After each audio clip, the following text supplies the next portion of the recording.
target them. Today, in fact, in my house in Delhi, when I'm not there, in fact my wife is not there, nobody was there, only my granddaughter 10 years was there. A mob attacked my house, you see. So the question is that if actually easy, I can immediately the police came and drove them away and all that. But my team people, you see, when they become to the public eye, they'll be in trouble. So I keep them and tell them you stay in the background. So I think one of the things I have started is a new television station called krishnatv.net, which if you go to the website you can see its details, where I propose to take out things from our Ramayana, Mahabharata, etc. and put it in modern language, both in Tamil and English, later on in Hindi, and then of course other languages. I can of course never compete with ETV where they have done every language, but the fact is that I want to do that.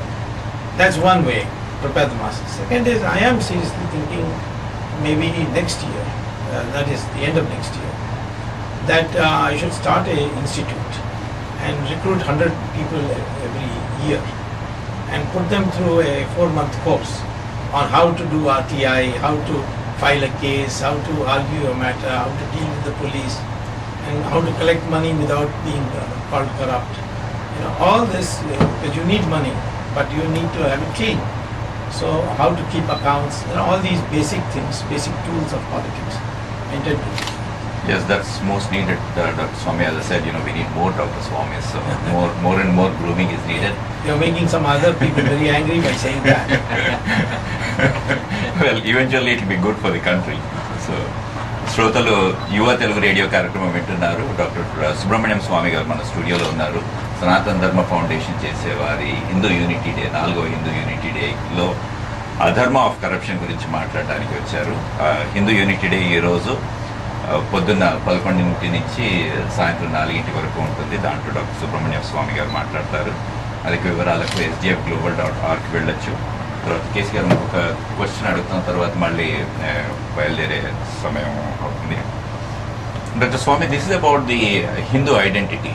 Yes. What's happening is whenever I come across some people, they say that, I know that they are practicing Hindus, but they say they are a spiritualist or they are a universalist, or people are scared of using the H word, the Hindu word. Yes.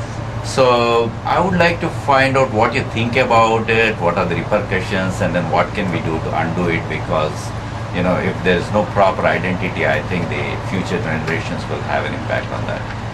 See, what happened in the 18th and 19th century is that Aurobindo, Ramakrishna, Vivekananda, then Swami Dayananda Saraswati, not the present Tamil one, but the Gujarati one, they all, Swami Shraddhanand, these people mounted a huge campaign to drive the British out.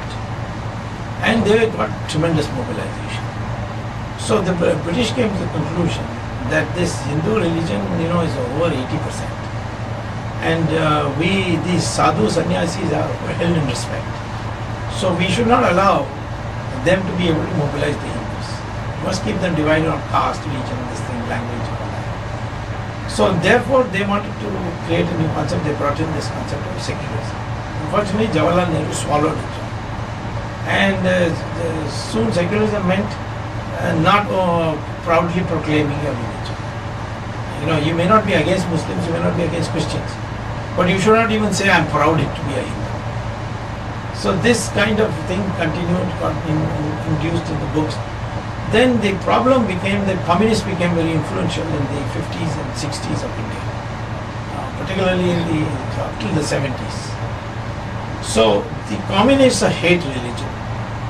So therefore what they do is, anyone with any inclination to religion, they ruin their careers because they became placed in very important positions. University, if they knew you are a Hindutva man, or if you went around putting a tika, then you will not get your academic positions, and you will not get promotion if you are already there.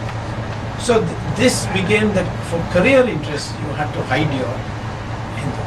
So today a kind of self-consciousness, feeling of shame is there to say, I am Hindu. I am proud I am a Hindu. I want to change that, and that's why I'm campaigning.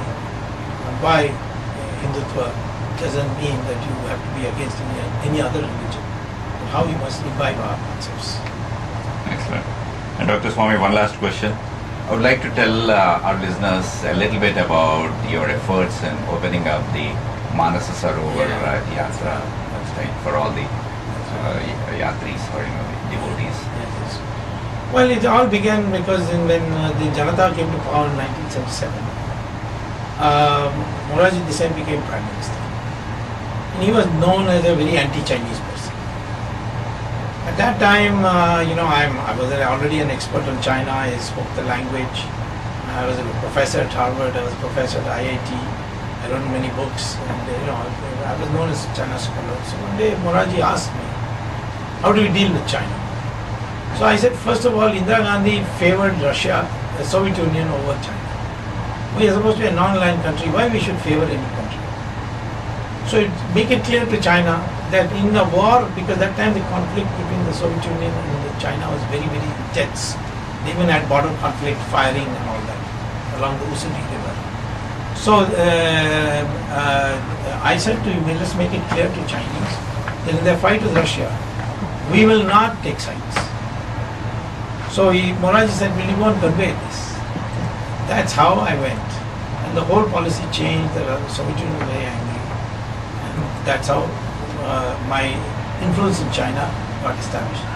Then in 1981, Deng Xiaoping, their topmost leader, invited me. And at one stage he said, in the end, is there anything I can do for you? So I said, is there anything you want that is left unsaid? So I said, yes, I have always wanted to visit Kailash Mansarovar, but you have closed it. So he didn't know what Kailash Mansarovar was. So he asked his officials who were sitting by, and they said they described it.